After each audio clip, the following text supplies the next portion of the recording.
چاہے وہ کپڑے لے لیں چاہے دینار اور درہم۔ علی کہنے لگا اللہ اکبر، کیا تیرے پاس سامان ہے؟ وہ بولا بے شمار۔ علی نے کہا میں نے ہی تو تجھے یہ گر سکھایا تھا۔ اس نے کہا چل زیادہ باتیں نہ بنا، کیا میں کوئی بھیک منگا ہوں؟ جب میرا سامان آ جائے گا تو میں ایک کے بدلے دو دوں گا۔ تاجر علی کو غصہ آ گیا اور اس نے کہا اے بدتمیز، تو جھوٹ بولتا ہے اور شرماتا نہیں، ٹھہر تو صحیح، میں تجھے ابھی اس کا مزہ چکھاتا ہوں۔ معروف بولا جو تیرا جی چاہے کر، اگر لوگ صبر سے بیٹھے رہے اور میرا سامان آ گیا تو جتنا ان سے لیا ہے اس سے زیادہ دے دوں گا۔ علی اسے چھوڑ کر چلا گیا اور اپنے دل میں کہنے لگا پہلے تو میں نے اس کی تعریف کی، اب برائی کس منہ سے کروں؟ تاجروں نے اس کے پاس آ کر کہا اے علی، تو نے اس سے باتیں کی؟ اس نے جواب دیا مجھے شرم آتی ہے، میں نے بھی اسے 1000 دینار دیے ہیں، تم نے اسے بے میرے مشورے کے دیا ہے، تم خود اس سے جا کر تقاضا کرو، اور اگر وہ نہ دے تو بادشاہ کے پاس جا کر شکایت کرو۔ لوگ بادشاہ کے پاس پہنچے اور شکایت کی، ساتھ ہی اس کی سخاوت بھی بیان کی۔ یہ بادشاہ بڑا لالچی تھا۔ معروف کی سخاوت اور دریادری سن کر وزیر سے کہنے لگا وہ ضرور مالدار ہوگا اور اس کا سامان آ گیا تو سب انہیں دے دے گا، حالانکہ اس سے زیادہ مستحق میں ہوں۔ بہتر یہ ہے کہ میں اس سے محبت بڑھاؤں، جب اس کا سامان آ جائے تو بجائے اس کے کہ تاجر اسے لے لیں میں اس کا مالک بنوں اور اپنی بیٹی کی شادی اس سے کر کے اس کا مال بھی اپنے مال میں شامل کر لوں۔ وزیر نے کہا جہاں پناہ میرے خیال میں وہ دغاباز ہے۔ تو بادشاہ بولا اچھا میں اس کا امتحان لیتا ہوں، اسے بلا کر ہیرے کا ایک ٹکڑا دکھاتا ہوں، اگر وہ اسے پہچان گیا اور اس کی قیمت بتا دی تو وہ سچا، ورنہ میں اسے بری موت ماروں گا۔ بادشاہ نے اسے بلوایا اور اپنے پہلو میں بٹھا کر پوچھا لوگ کہتے ہیں کہ ان کا تجھ پر 60,000 قرضہ ہے؟ معروف بولا سچ ہے، جب میرا سامان آ جائے گا تو میں ایک کے دو ادا کر دوں گا۔ اب بادشاہ نے اسے ہیرا دکھا کر کہا بتا یہ کیسا ہے اور اس کی قیمت کیا ہے؟ بادشاہ اسے 1000 دینار میں خریدا تھا اور اس کے پاس یہی ایک ہیرا تھا۔ معروف نے اسے زور سے دبا کر توڑ دیا اور ہنس کر کہنے لگا جہاں پر یہ ہیرا نہیں بلکہ معمولی معدن ہے، اس کی قیمت 1000 دینار ہوگی، ہیرا 70,000 دینار سے کم نہیں ہوتا۔ اس کو ہیرا نہیں کہتے بلکہ معدن، اگر ہیرے کا ٹکڑا اخروٹ سے چھوٹا ہو تو ہمارے ہاں اس کی کوئی قیمت نہیں۔ بادشاہ نے پوچھا کیا تیرے پاس ایسے ہیرے ہیں جن کا تو ذکر کرتا ہے؟ وہ بولا بے شمار۔ بادشاہ نے کہا کیا تو مجھے ان ہیروں میں سے دے سکتا ہے؟ اس نے کہا بے شمار۔ میرا سامان آ جانے دے، میں تجھے بے داموں دے دوں گا۔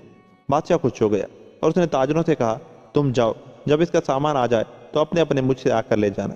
یہ سن کر تاجر چلے گئے۔ یہ تو معروف اور تاجروں کا قصہ ہوا۔ اب بادشاہ کا حال سنو۔ اس نے وزیر سے کہا تاجر کے ساتھ بات چیت کر، نرمی سے پیش آ اور اس کے آگے میری بیٹی کا ذکر کر تاکہ اس سے شادی کر لے اور اس کا مال متا مجھے مل جائے۔ وزیر بولا وہ تو مجھے مکار معلوم ہوتا ہے، ایسی باتیں جانے دے، ایسا نہ ہو کہ بیٹی بھی تیرے ہاتھ سے جاتی رہے۔ اس وزیر نے پہلے بادشاہ سے درخواست کی تھی کہ وہ شہزادی کی شادی اس کے ساتھ کر دے، لیکن وہ راضی نہ ہوا۔ اب بادشاہ نے وزیر سے کہا چونکہ میں اس پر راضی نہ تھا کہ اپنی بیٹی تجھے دے دوں، جیسا تو چاہتا ہے کہ وہ پڑی مٹرتی رہے یہاں تک کہ وہ تجھے مل جائے، تیرا ان باتوں سے کوئی تعلق نہیں، وہ کیوں کا جھوٹا اور دغا باز ہو سکتا ہے۔ اس نے میرے ہیرے کی قیمت بتا دی اور اس کے پاس بے شمار جواہرات ہیں۔ جب وہ میری بیٹی سے شادی کرے گا اور دیکھے گا کہ وہ بڑی خوبصورت ہے تو اپنے سارے ہیرے جواہرات اسے دے دے گا۔ وزیر بادشاہ کے ڈر کے مارے چپ ہو گیا اور معروف کے پاس جا کر کہا بادشاہ تجھ سے بہت محبت کرتا ہے اور چاہتا ہے کہ اپنی بیٹی کی شادی تجھ سے کر دے، تو کیا کہتا ہے؟ اس نے کہا مذائقہ نہیں، لیکن میرا سامان آ جانے دے، کیونکہ شہزادیوں کا مہر بہت زیادہ ہوتا ہے۔ میرا سامان آ جائے گا تو میں مالدار ہو جاؤں گا، کم از کم 50,000 توڑے میں اس کے مہر میں دوں گا، 1000 توڑے فقیروں کو بانٹوں گا، 1000 توڑے براتیوں پر خرچ کروں گا اور 1000 سے لشکر والوں کی دعوت کروں گا، 100 ہیرے لونڈی غلاموں میں تقسیم کروں گا، اس کے علاوہ 1000 ننگوں کو کپڑے پہناؤں گا۔ یہ تمام باتیں اس وقت تک نہیں ہو سکتی جب تک میرا سامان نہ آ جائے۔ وزیر نے یہ تمام باتیں جا کر بادشاہ سے کہیں۔ بادشاہ بولا پھر بھی تو اسے جھوٹا اور دغاباز بتاتا ہے، اگر تو نے اپنا منہ بند نہ کیا تو میں تجھے قتل کر دوں گا، جا کر اسے میرے پاس لے آ، میں اس سے خود باتیں کروں گا۔ وزیر جا کر اسے لے آیا۔ بادشاہ نے کہا اس طرح کے عذر نہ کر، میرا خزانہ پر ہے، اس کی کنجیاں لے کر جتنا جس پر چاہے خرچ کر، اور جب تیرا سامان آ جائے تو تیرا جو جی چاہے اپنی بیوی کو دیجیو، ہم مہر میں جلدی نہیں کرتے، تیرے سامان کا انتظار کریں گے، ہم میں اور تجھ میں ہرگز کوئی فرق نہیں۔ بادشاہ نے شیخ الاسلام کو بلا کر دونوں کا نکاح نامہ لکھا دیا، جشن منانے کی تیاری کرنے لگا، شہر سجایا گیا، شادیانے بجنے لگے اور دسترخوان پر طرح طرح کے کھانے چنے گئے۔ معروف کرسی پر بیٹھا اور بادشاہ نے خزانچی کو حکم دیا کہ سونا چاندی لا، اور معروف موٹی بھر بھر کر فقیروں کو دینے لگا۔ وزیر یہ دیکھ کر تیش میں آ جاتا لیکن زبان نہ کھول سکتا۔ تاجر علی تعجب کرتا اور اس سے کہتا کیا تاجروں کا مال تو نے کافی ضائع نہیں کیا کہ اب بادشاہ کے مال پر ہاتھ صاف کرتا ہے؟ معروف جواب دیتا تجھے اس سے کیا واسطہ، جب میرا سامان آ جائے گا تو میں بادشاہ کو اس سے زیادہ دے دوں گا، اور دل میں کہتا کہ جو ہوگا سو ہوگا، تقدیر سے مفر نہیں۔ 40 دن تک جشن ہوتا رہا۔ 41ویں دن شہزادی کی منہ دکھائی کی رسم ادا ہوئی اور معروف نے لوگوں پر خوب سونا چاندی نچھاور کیا۔ اب اسے شہزادی کے پاس لے گئے، پردہ گرا کر دروازوں میں کفر ڈال دیے اور اسے دلہن کے پاس چھوڑ کر چلتے ہوئے۔ معروف دیر تک بیٹھا ہاتھ ملتا اور لا حولہ پڑھتا رہا۔ شہزادی بولی، اے میرے آقا، خیر تو ہے، تو رنجیدہ کیوں ہے؟ اس نے کہا، میں کیوں رنجیدہ نہ ہوں، تیرے باپ نے ہری کھیتی کو آگ لگا دی ہے۔ شہزادی بولی، میرے باپ نے تیرے ساتھ کیا کیا؟ اس نے کہا، میرا سامان آنے سے پہلے اس نے ہماری شادی کر دی۔ میں چاہتا تھا کہ 100 ہیرے تو تیری کنیزوں کو دوں، کم از کم ایک ایک ہیرا تو ہر ایک کے حصے میں آئے، وہ خوش ہوں۔ جب ہمارا آقا ہماری مالکہ سے ہم بستر ہوا تھا تو ہمیں ایک ایک ہیرا دیا تھا، اس سے تیری عزت بڑھتی اور میں اس میں کمی نہیں کرتا کیونکہ میرے پاس بہت ہیرے ہیں۔ شہزادی نے کہا، بس اسی وجہ سے تو رنجیدہ ہے، میرا خیال نہ کر، میں تیرا سامان آنے تک انتظار کروں گی، رہی کنیزیں ان سے تیرا کوئی تعلق نہیں۔ اس کے بعد معروف حمام گیا، شاہانہ لباس پہن کر وہاں سے نکلا اور دربار پہنچا۔ بادشاہ نے اسے اپنے پہلو میں بٹھایا اور خزانچی کو حکم دیا کہ کھلتیں لا کر وزیروں، امیروں اور منصب داروں کو پہنا۔ 20 دن تک بادشاہ ہر ایک کو اس کے درجے کے مطابق انعام دیتا رہا، لیکن سامان نہ آئے۔ اب خزانچی معروف کی غیبت میں بادشاہ کے پاس گیا، دیکھا کہ وہ وزیر کے ساتھ اکیلا بیٹھا ہوا ہے۔ زمین چوب کر کہنے لگا، جہاں پناہ، میں تجھ سے ایک بات کہنا چاہتا ہوں، اگر نہ کہوں تو بعد میں تو مجھے لعنت ملامت کرے گا۔ خزانہ خالی ہو گیا ہے، اب اس میں زیادہ باقی نہیں اور 10 دن کے بعد وہ بھی ختم ہو جائے گا۔ بادشاہ بولا، میرے داماد کا سامان ابھی تک نہیں آیا اور نہ اس کی کوئی خبر آئی۔ وزیر ہنس پڑا اور اس نے کہا، خدا تجھ پر مہربان ہو، آخر تو کب تک اس جھوٹے دغاباز سے غافل رہے گا؟ قسم ہے تیرے سر کی، سامان تو درکنار، اس کے بعد دھاگے کی لچھی تک نہیں، وہ تجھے برابر دھوکہ دیے چلا جا رہا ہے۔ اس نے تیرا مال ضائع کر دیا اور تیری بیٹی سے مفت میں شادی کر لی۔ بادشاہ نے پوچھا، پھر کیا کرنا چاہیے؟ وزیر نے کہا، شوہر کا حال میز بیوی کو معلوم ہو سکتا ہے، تو اپنی بیٹی کو پردے کے پیچھے بلا تاکہ میں اس کی حقیقت دریافت کروں۔ بادشاہ نے کہا، بہت خوب، اگر ثابت ہو گیا کہ وہ چال باز ہے تو میں اسے بری موت ماروں گا۔ اس نے اپنی بیٹی کو پردے کے پیچھے بلوایا اور کہا کہ وزیر تجھ سے باتیں کرنا چاہتا ہے۔ وزیر نے کہا، اے میرے آقا، تیرے شوہر نے تیرے باپ کا سارا مال خرچ کر دیا اور تجھ سے بلا مہر کے نکاح کیا ہے۔ وہ برابر سامان کا وعدہ کرتا جاتا ہے لیکن اس کا سامان کہیں دکھائی نہیں دیتا۔ ہم چاہتے ہیں کہ تو اپنے شوہر کا حال بتا۔ شہزادی بولی، وہ باتیں تو بہت کرتا ہے اور ہر روز جواہرات، سامان اور قیمتی کپڑوں کا مجھ سے وعدہ کرتا ہے، لیکن اب تک میں نے کچھ نہیں دیکھا۔ وزیر نے کہا، آج رات تو اس سے باتوں باتوں میں سچی بات پوچھ لے، پھر وہ سب باتیں تو ہم سے بیان کر دے۔ شہزادی نے کہا، ابا جان، میں اس سے تمام باتیں پوچھ لوں گی۔ یہ کہہ کر شہزادی چلی گئی۔ عشاء کے بعد اس کا شوہر معروف آیا تو اس سے بغل گیر ہو گئی اور بڑا پیار جتانے لگی۔ خدا بچائے اس پیار سے جو عورتیں اپنا مطلب نکالنے کے وقت جتاتی ہیں۔ جب اس نے دیکھا کہ شوہر بالکل مست و بے خود ہو گیا ہے تو کہنے لگی، اے میرے پیارے آنکھ کے تارے، خدا مجھ میں اور تجھ میں کبھی جدائی نہ ڈالے۔ تیری محبت میرے دل میں سما گئی ہے اور تیرے عشق کی آگ نے میرا جگر کباب کر دیا ہے، لیکن میں چاہتی ہوں کہ تو سچ سچ بتا دے کہ تیرا قصہ کیا ہے۔ آخر تو کب تک میرے آگے جھوٹ بولا کرے گا؟ اگر تیرا بھید کھل گیا اور ہم اس کے لیے پہلے سے تیار نہیں تو وہ مجھ پر ناراض ہوگا، اور اگر تو نے سچ سچ بتا دیا تو تجھے کوئی نقصان نہیں پہنچے گا۔ آخر تو کب تک کہے جائے گا کہ میں تاجر اور مالدار ہوں، میرا سامان آ رہا ہے۔ مدت گزر گئی، سامان ہی سامان پکارے جاتا ہے اور سامان کا کہیں پتہ نہیں۔ اس غم میں تیرا چہرہ مرجھایا ہوا ہے، اگر تو نے جھوٹ بولا ہے تو مجھ سے کہہ دے اور میں تیرے چھٹکارے کی کوئی تدبیر نکال دوں گی۔ معروف نے کہا، اے میری آقا، میں تجھ سے اپنا کچا چٹھا کہہ دیتا ہوں، پھر تیرا جو جی چاہے کیجیے۔ شہزادی نے کہا کہ سچ سچ کے، سچائی نجات کی ناؤ ہے۔ معروف نے کہا، اے میری آقا، سن، نہ میں تاجر ہوں اور نہ میرے پاس سامان ہے۔ اپنے وطن میں میرے فگر تھا اور میری ایک بیوی تھی جس کو لوگ مرچی کہتے تھے۔ یہ کہہ کر اس نے اپنا سارا قصہ شروع سے لے کر آخر تک بیان کر دیا۔ شہزادی یہ سن کر ہنس پڑی اور کہنے لگی، جھوٹ بولنے اور دغا بازی میں تو بڑا ماہر ہے۔ اس نے کہا، ہے میری آقا، میرا پردہ فاش نہ کر، خدا تجھے سلامت رکھے۔ شہزادی بولی، سن، تو نے میرے باپ کے ساتھ دغا کی، اسے اتنا دھوکہ دیا کہ اس نے لالچ میں آ کر مجھے تیرے ساتھ بیاہ دیا اور اس کا مال تو نے خوب اڑایا۔ حالانکہ وزیر اس کے خلاف تھا، اس نے کتنی بار میرے باپ سے کہا بھی کہ تو دھوکے باز ہے۔ میرے باپ نے اس کا کہنا اس لیے نہ مانا کہ اس نے ایک بار مجھ سے شادی کی درخواست کی تھی اور وہ راضی نہیں ہوا تھا۔ میری تجھ سے شادی ہو گئی، شادی کو بہت دن گزر گئے اور میرا باپ گھبرانے لگا، تو اس نے مجھ سے کہا کہ میں تجھ سے گفتگو کروں، اور اب میں نے تجھ سے گفتگو کی اور بھید کھل گیا۔ میرا باپ تجھے سزا دینے پر مصر ہے، لیکن تو میرا شوہر ہو چکا ہے، میں تجھے نقصان نہیں پہنچاؤں گی۔ اگر میں باپ سے کہہ دوں تو تیرا جرم اس کے نزدیک معافی کے قابل نہ ہوگا، وہ تجھے ضرور قتل کر دے گا اور لوگوں میں یہ خبر پھیل جائے گی کہ میں نے ایک دغاباز سے شادی کی ہے اور میری بدنامی ہوگی۔ اگر میرے باپ نے تجھے قتل کر دیا اور چاہا کہ میں کسی دوسرے سے بیاہ کروں تو میں اسے مرد دم تک گوارا نہیں کر سکتی، لہذا ابھی اٹھ کر غلاموں کا بھیس بدل اور میرے پاس سے 50,000 دینار لے اور گھوڑے پر سوار ہو کر کسی ایسے ملک میں نکل جا جہاں میرے باپ کا حکم نہ چلتا ہو۔ وہاں جا کر تجارت کر اور مجھے پوشیدہ خط لکھ کہ تو کس ملک میں ہے، مجھے جتنا ہو سکے گا میں بھیجتی رہوں گی اور تو امیر ہو جائے گا۔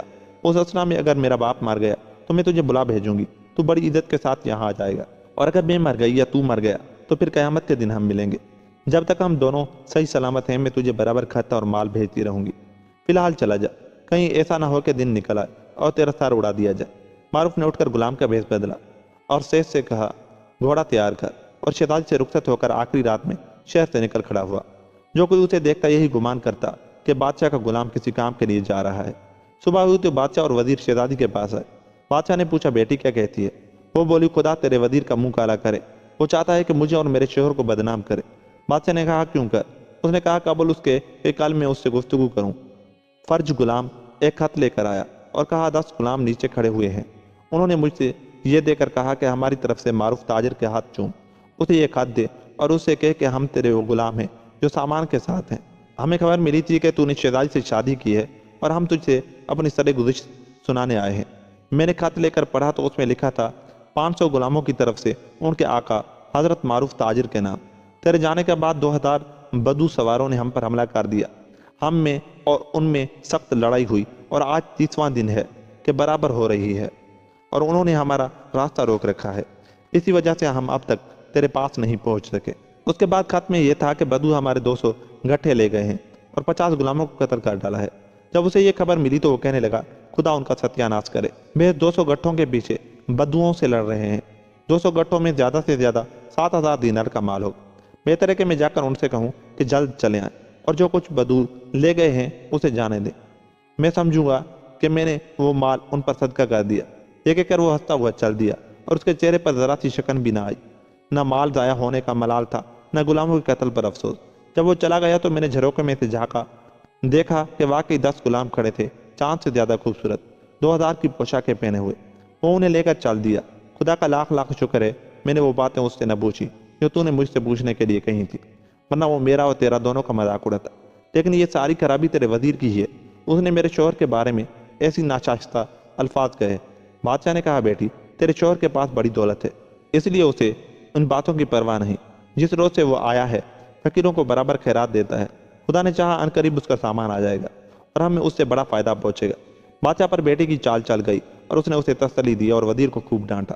یہ تو بادشاہ کا قصہ ہوا، اب تاجر معروف کا حال سنو۔ وہ گھوڑے پر سوار ہو کر جنگل بیاباں میں نکل گیا۔ اس کی سمجھ میں کچھ نہ آتا تھا کہ کہاں جائے، دل میں کہتا کاش میں مر گیا ہوتا۔ چلتے چلتے دوپہر کے قریب ایک گاؤں کے پاس پہنچا، دیکھا کہ ایک کسان 2 بیل لیے کھیت جوت رہا ہے۔ بھوک سے وہ اتنا پریشان تھا کہ اس نے کسان کے پاس جا کر سلام کیا۔ اس نے مرحبا کہا اور پوچھا کیا تو سلطان کے غلاموں میں سے ہے؟ معروف بولا ہاں۔ کسان بولا میرے ہاں آج تیری دعوت ہے۔ معروف نے کہا بھائی تیرے پاس تو مجھے کچھ دکھائی نہیں دیتا، تو میری دعوت کیسے کرے گا؟ کسان نے کہا اتر تو صحیح، میں قریب والے گاؤں میں جا کر تیرے لیے ناشتہ اور تیرے گھوڑے کے لیے چارہ لے آؤں گا۔ معروف نے کہا اگر گاؤں اتنا قریب ہے تو جتنی دیر میں تو پہنچے گا میں بھی پہنچ جاؤں گا، اور جو میرا جی چاہے گا بازار سے مول لے کر کھا لوں گا۔ کسان بولا یہ گاؤں محض ایک چھوٹی سی بستی ہے، نہ بازار ہے نہ لین دین کی کوئی صورت، تو یہیں ٹھہر، میں جا کر ابھی لے آتا ہوں۔ معروف گھوڑے پر سے اتر پڑا۔ کسان ناشتہ لینے چل دیا۔ یہ اس کا انتظار کرنے اور اپنے جی میں کہنے لگا میں نے اس کسان کو اس کام سے روکا ہے، مجھے اس کے بدلے میں ہل چلانا چاہیے۔ اس نے تھوڑا سا ہی جوتا ہوگا کہ ہل نے کسی چیز سے ٹکر کھائی اور بیل ٹھہر گئے۔ غور سے دیکھا تو ہل ایک سونے کے حلقے میں پھنسا ہوا تھا اور حلقہ مرمر کی ایک گول سل میں لگا ہوا جو چکی کے برابر تھی۔ معروف نے کوشش کر کے سل کو اپنی جگہ سے سرکایا تو اسے اس کے نیچے ایک تہ خانہ دکھائی دیا جہاں سیڑھیاں تھیں۔ وہ اترا اور دیکھا کہ وہاں 4 کمرے ہیں۔ پہلے میں نیچے سے اوپر تک مٹی بھری ہوئی ہے، دوسرے میں زمرد موتی اور مونگے، تیسرے میں یاقوت بلخش اور فیروزے، اور چوتھے میں ہیرے اور طرح طرح کی قیمتی جواہرات۔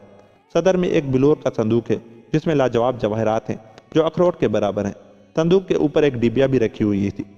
یہ چیزیں دیکھ کر اسے تعجب بھی ہوا اور خوشی بھی۔ اس نے اس ڈبیا کو اٹھا کر کھولا جو صندوق کے اوپر رکھی ہوئی، دیکھا کہ اس میں ایک سونے کی انگوٹھی ہے جس پر تلسمات کندہ ہیں۔ انگوٹھی کو وہ دیکھ ہی رہا تھا کہ اسے کسی چیز سے رگڑ لگی۔ رگڑ لگنی تھی کہ کسی نے آواز دی اے میرے آقا میں حاضر ہوں، مانگ کیا مانگتا ہے؟ کوئی شہر تعمیر کر دوں یا کسی شہر کو اجاڑ دوں؟